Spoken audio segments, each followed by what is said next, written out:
साधो भाई सत साहेब सत साहेब सत साहेब। साधो भाई, कबीर साहेब कहते हैं, कबीरा खड़ा बाजार में मांगे सबकी खैर, ना काहू से दोस्ती ना काहू से बैर। कबीर साहेब कहते हैं कि ये कबीर बाजार में खड़ा है, बाजार इस संसार का, और इस संसार के बाजार में ना मेरी किसी से दोस्ती है और ना ही किसी से बैर है। मैं सभी के भले की कहता हूं, मेरे लिए सभी उस मालिक के बंदे हैं, मेरा प्रेम तो सभी में है। जो वहां पर लोग खड़े थे, जो बात सुन रहे थे, कोई कहता है अरे कबीर तो पगला गया है। वहीं कुछ लोग जो विवेकी थे, वो कबीर साहब की इस गूढ़ बात को समझने की कोशिश करते हैं। उनके पास आते हैं और पूछते हैं कि साहब आखिर आपके पास इतनी करुणा कहाँ से और कैसे। तो साहब बताते हैं कि भाई जब सभी के अंदर वही परमात्मा ही है, तो बताइए मैं किससे मित्रता करूं और किससे मैं नफरत करूं, मैं किससे शत्रुता करूंगा। परमात्मा तो सभी के अंदर है और मैं तो उस परमात्मा का दास हूं। तो भगत जी जो उनके पास थे वो पूछते हैं कि क्या हम भी ऐसे पद को प्राप्त कर सकते हैं जिस पद में आप हो। जिस प्रकार आप परमात्मा को कण कण में जानते हैं, देखते हैं, क्या हम भी देख सकते हैं। कबीर साहब बिल्कुल शांत भाव से कहते हैं कि बिल्कुल देख सकते हो, उसे देखने की जरूरत नहीं, वो तो अनुभव हो जाता है। उन्होंने कहा कि कैसे। कबीर साहब कहते हैं, कबीर हरि के मिलन की बात सुनी हम दोए, कै साहिब का नाम ले कहकर ऊंचा होए। कि भाई हमने तो उस परमात्मा से मिलने की गुरु जी से दो ही बातें सीखी हैं। एक बात है कि आप उस परमात्मा का सुमरन करो। हम जिससे प्रेम करते हैं, हम बार बार उसी का नाम जपते हैं।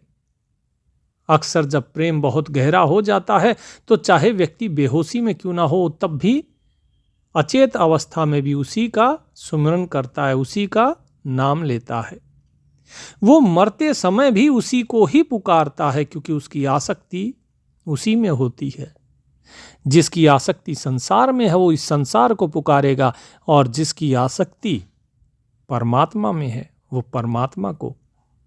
इसीलिए या तो आप उसका नाम सुमरन करो, और या फिर आपका हाथ इतना ऊंचा हो कि उस परमात्मा तक पहुंच जाए। लोगों ने कहा कि इतना हाथ तो ऊंचा है नहीं। तो कबीर साहब कहते हैं फिर तो एक ही रास्ता बच गया, और वो है नाम सुमरन का। आप नाम सुमरन करो उस साहिब का, पुकारो उसे। लोग कहते हैं हम तो रोजाना जाते हैं मंदिर, रोजाना पूजा प्रार्थना करते हैं। कबीर साहिब कहते हैं कि ये पूजा और प्रार्थना नहीं है। जब तुम चेतन को जड़ में जाकर ढूंढते हो तो कैसे मिलेगा वो। जड़ को जड़ में ढूंढा जाता है और चेतन को चेतन में। ये बात कहकर कबीर साहब आगे निकल जाते हैं। कुछ लोग उनके पीछे पीछे आते हैं और वे जाते हैं तो इतने में ही एक जो पेड़ था, उस पेड़ से पत्ता गिरता है। उस पत्ते को गिरते हुए देखकर कबीर साहब मुस्कुरा जाते हैं। लोग पूछते हैं कि साहब आप मुस्कुराए किस लिए इस पत्ते को देखकर।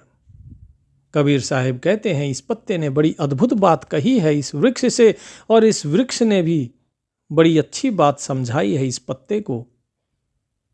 लोगों ने पूछा ऐसी क्या बात है कि आपने पत्ते की आवाज सुन ली, पत्ता तो सूख गया है, भला ये क्या बात कहेगा। कबीर साहब कहते हैं कि हाँ सही कहा, ये पत्ता सूख गया है, और इस वृक्ष से अलग होने से पहले ये देखो क्या कह रहा था।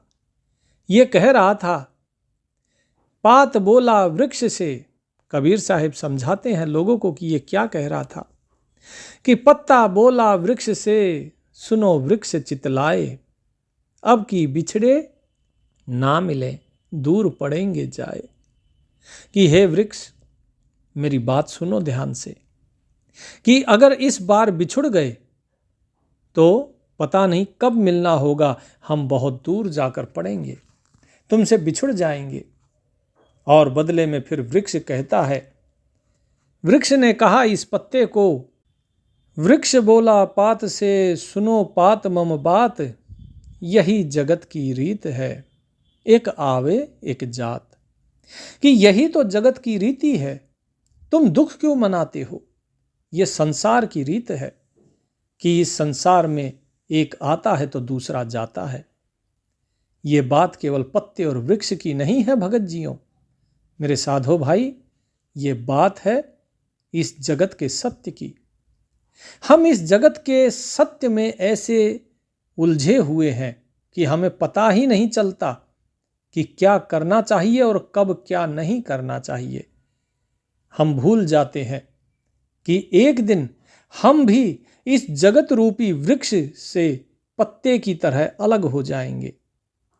लेकिन हम इस संसार में लोगों को आते हुए देखते हैं, रोजाना कोई ना कोई शमशान में या कब्रिस्तान में जा रहा है, हम उसे भी देखते हैं, लेकिन फिर भी हम ये सोचते और समझते हैं कि कदाचित हमारा नंबर अभी नहीं आएगा, हमारे गिरने का नंबर नहीं आएगा। जो व्यक्ति बूढ़ा हो चुका है उसे भी ये यकीन नहीं होता कि उसका समय आ गया है। उसके बाल पक जाते हैं, आंखों से देखना रह जाता है, कानों से सुनना रह जाता है, दांत गिर जाते हैं, लेकिन फिर भी वो सोचता है कि नहीं, शायद अभी मेरी मृत्यु नहीं आई है। कबीर साहिब ने उस पत्ते को उठाकर और वहीं पर जो जड़ थी उस जड़ के पास डाल दिया। पेड़ के नीचे बहुत से पत्ते झड़े हुए थे, उन सभी को कबीर साहिब ने झाड़ू से इकट्ठा किया और जो वृक्ष की जो जड़ थी उसके पास इकट्ठा कर दिया, उनको वहां पर डाल दिया। लोगों ने कहा कि साहिब ये आप क्या कर रहे हैं? कबीर साहिब कहते हैं, वसंत ऋतु जाचक भया, हर्ष दिया द्रुमपात, ताते नव पल्लव भया, दूर दिया नहीं जात। कि भाई देखो, जो वसंत ऋतु है वो एक याचक के समान है। जिस प्रकार पतझड़ जब याचक बनकर आती है तो वृक्ष अपने पत्ते दे देता है उसे, एक एक करके उसके सारे पत्ते झड़ते चले जाते हैं।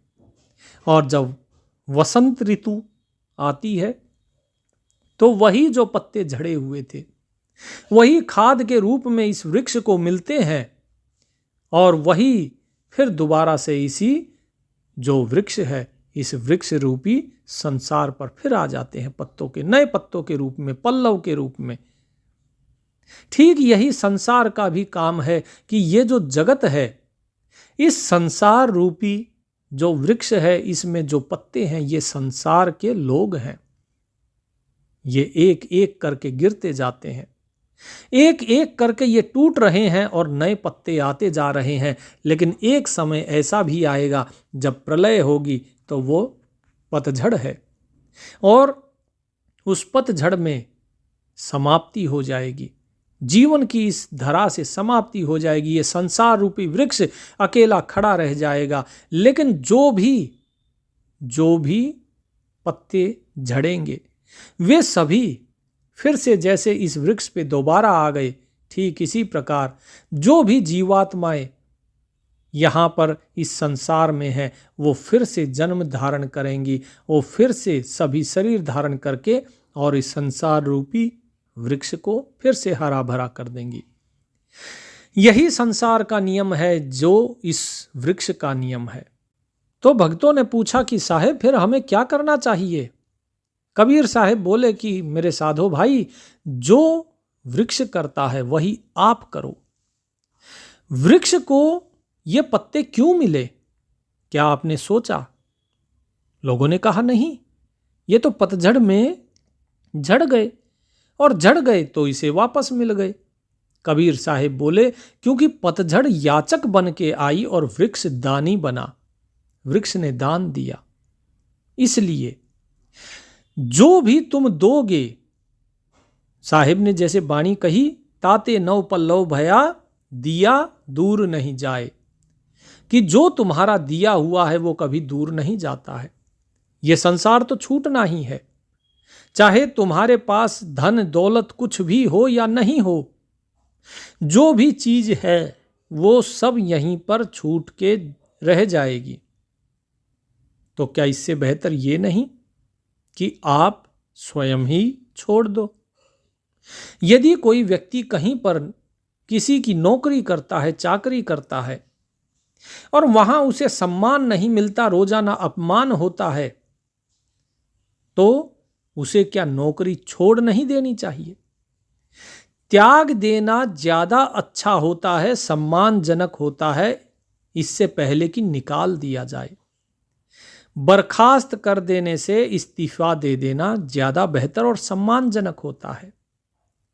इस संसार से एक दिन आपको बर्खास्त कर दिया जाएगा, तो बेहतर है कि आप स्वयं ही इस संसार को त्याग दो। लोग कहते हैं जी जीते जी हम कैसे त्याग सकते हैं, आत्महत्या तो महापाप है। कबीर साहिब कहते हैं कि संसार को त्यागना शरीर से त्यागना नहीं होता। तुम शरीर को तो त्याग रहे हो, बूढ़ा व्यक्ति भी शरीर को त्यागता है, लेकिन जब तक उसकी आसक्ति इस संसार में है तब तक उसने त्यागा कहां है। इन पत्तों की आसक्ति इस वृक्ष में थी, तो इन पत्तों को दोबारा इसी वृक्ष पे फिर से आने का मौका मिला, फिर से ये आते हैं। जब तक आसक्ति वृक्ष में रहेगी तब तक ये जन्मते रहेंगे, मरते रहेंगे, नए बनेंगे, फिर गिरेंगे, फिर पत्ते लगेंगे, फिर गिरेंगे। और यही मनुष्य का भी है। आसक्ति तो मन में होती है, आसक्ति होती है आपकी जो वासनाएं हैं, कामनाएं हैं, उनके अंदर। तो शरीर छोड़कर क्या लाभ है? अपने जो मन के अंदर आसक्ति बसी है उसे त्यागो। कबीर साहिब कहते हैं कि भाई जो जल बाढ़े नाव में, घर में बाढ़े दाम, दो हाथ उलीचिए यही सयानो काम। कि जिस प्रकार जल के अंदर नाव चल रही है और उसमें छेद हो और उसमें जल बढ़ जाए, या फिर अगर छेद ना भी हो और बारिश आ जाए और नाव जो है, नाव के अंदर जल भरना शुरू हो जाए, तो क्या करना चाहिए? लोगों ने कहा कि उस जल को बाहर निकाल देना चाहिए। कबीर साहब बोले कि ठीक इसी प्रकार इस संसार रूपी नदी में आपके जो घर है, जो आपका परिवार है, वो आपकी नाव है। उसमें जब धन बरसता है तो जितना अधिक धन बरसेगा तो उसे भी इसी प्रकार बाहर निकाल देना चाहिए, अर्थात दान देना चाहिए, उदारता रखनी चाहिए। यदि ये उदारता रखोगे तो घर बच जाएगा, जिस प्रकार नाव बच जाती है। लेकिन यदि तुम उसे घर में भरते रहे तो एक दिन वो घर डूब जाएगा। इसीलिए कबीर को कुछ नहीं चाहिए। कबीर तो सिर्फ इतना कहता है, साईं साईं इतना दीजिए, जामे कुटुंब समाए, मैं भी भूखा ना रहूं, साधु ना भूखा जाए। ना मेरे घर से कोई मेहमान, कोई साधु भूखा जाना चाहिए और ना ही मैं भूखा रहूं, ताकि मेरी भजन बंदगी होती रहे। इससे अधिक कबीर को कुछ नहीं चाहिए। साहिब कहते हैं, हाड बड़ा हरि भजन कर, द्रव्य बड़ा कुछ दे, अकल बड़ी उपकार कर, जीवन का फल लिए है। कि ये जीवन का फलसफा है, एक सुखी जीवन जीने का यही फलसफा है। आप कितना ही भी जोड़ लो, भोजन तो उतना ही करोगे।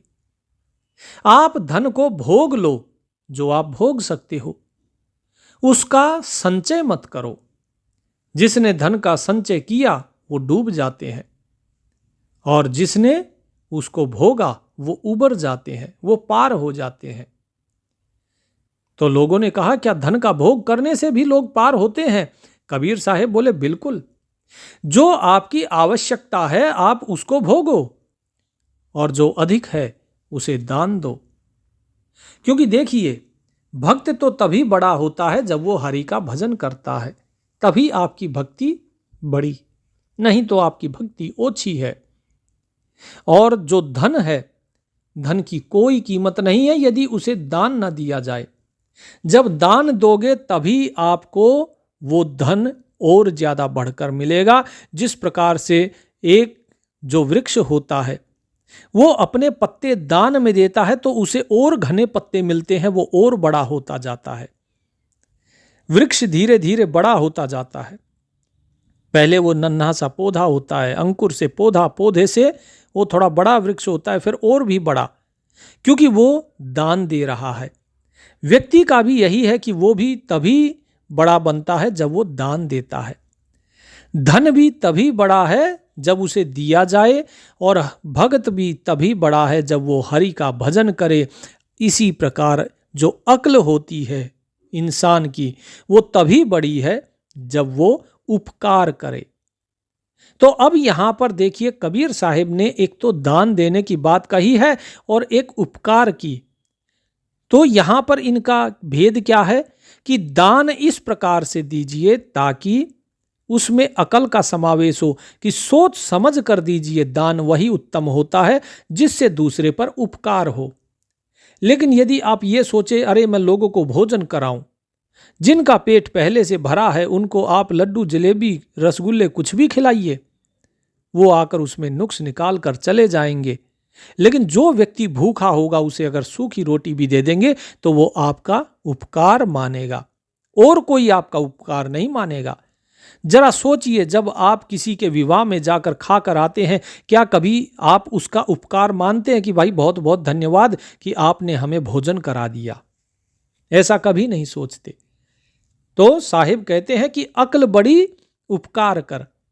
जीवन का फल ये है असली जीवन का फलसफा, कि भाई उपकार करो लेकिन अक्ल से, दान दो लेकिन विवेक के द्वारा, गुरु के माध्यम से। फिर कबीर साहिब कहते हैं कि भाई तुम्हारा जो ये शरीर है ना, ये शरीर तो तुम्हारा एक दिन क्षय हो जाएगा, राख हो जाना है, ठीक है? तो कब देना चाहिए दान? बोले अभी दो, इसी वक्त दो। जहां तुम्हें दिखता है कोई जरूरतमंद है उसे दो, जहां तुम उपकार कर सकते हो वहां दो। कहे कबीरा दे तू, जब लग तेरी देह, देह खेह होए जाएगी, तब कौन कहेगा देह।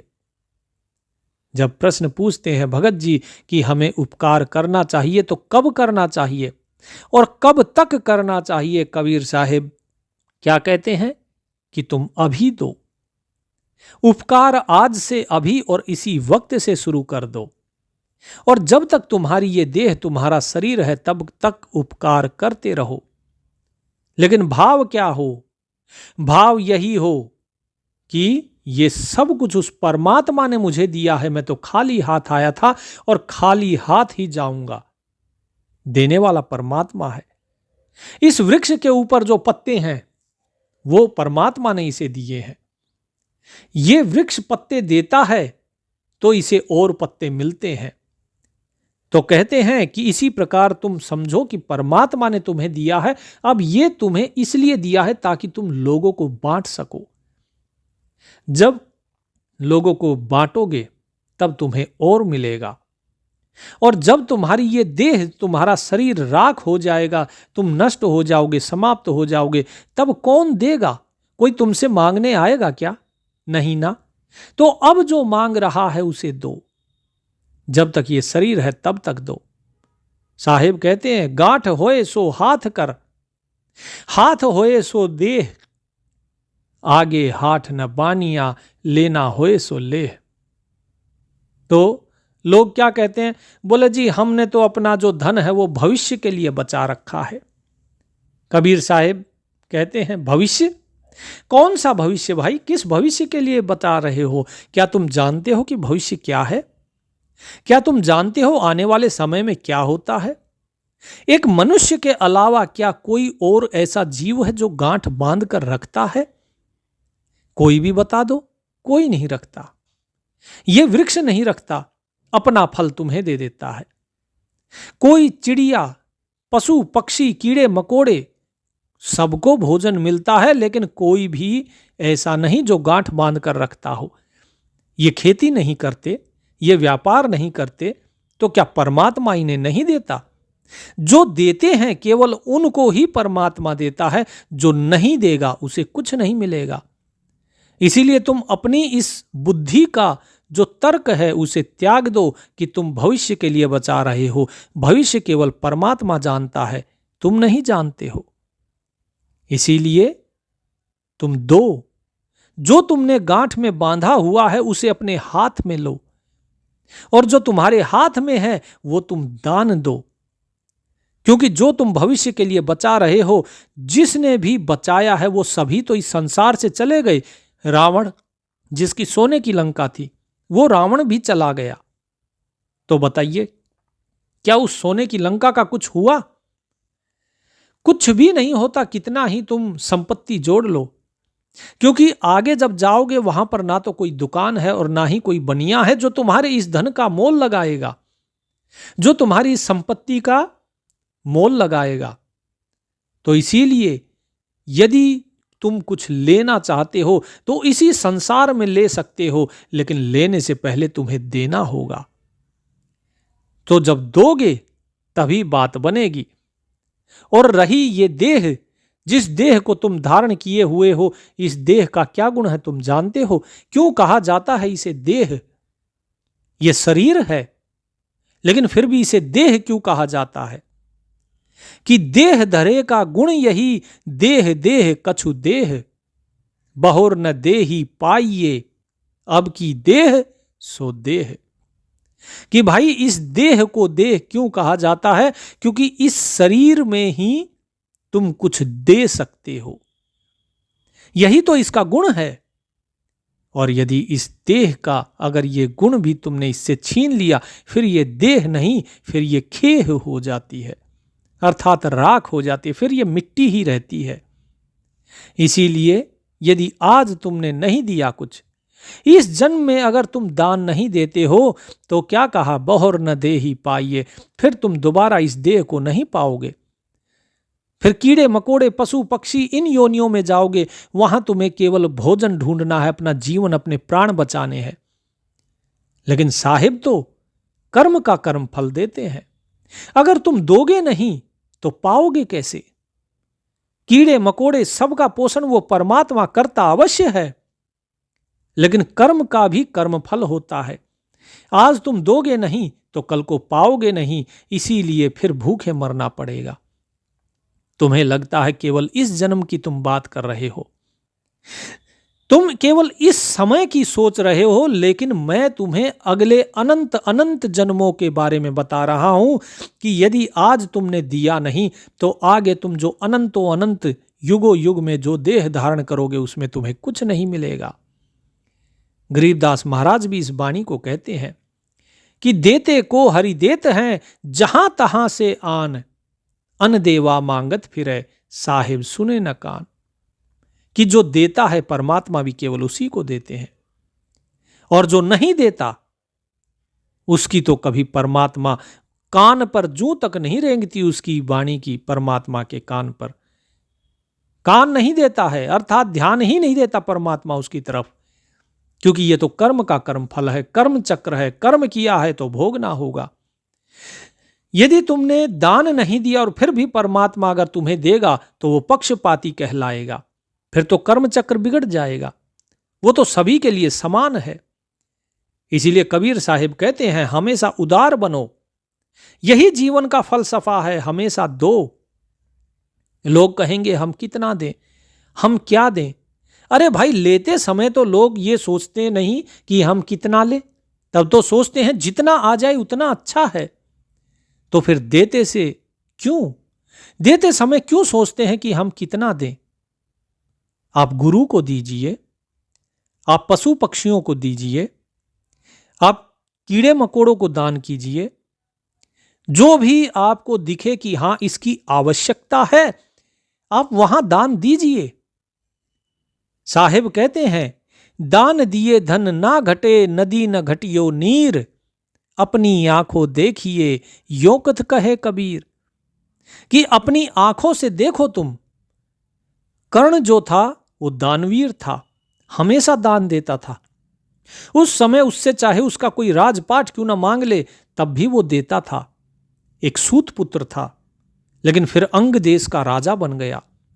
क्यों? क्योंकि उसने दिया तो उसे मिला। नदी है, नदी से यदि कोई जल भर लेता है तो क्या नदी का जल घट जाता है? नहीं घटता है।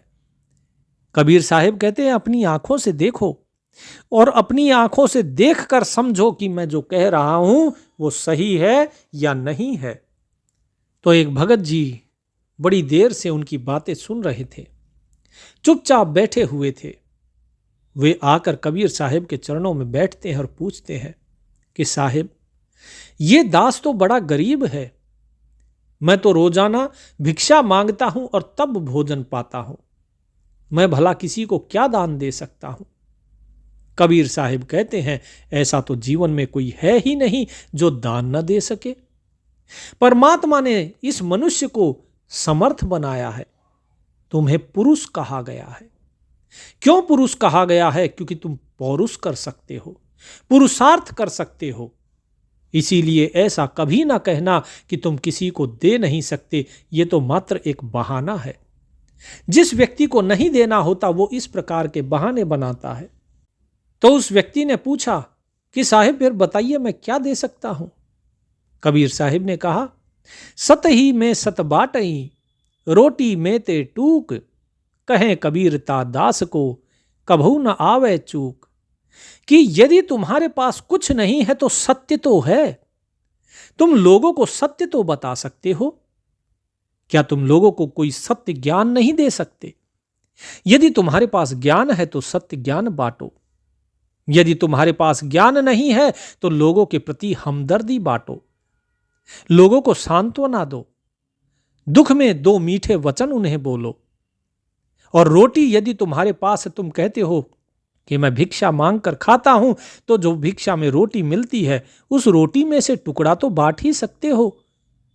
जो भी तुम्हारे आसपास जीव जंतु है उसको खिला दो। कबीर साहिब कहते हैं यदि तुम अपने चाहे अपना उपार्जन का धन हो या रोटी हो या कपड़ा हो, यदि किसी जरूरतमंद को देते हो तो वही दान है। शब्दों का दान भी दान है।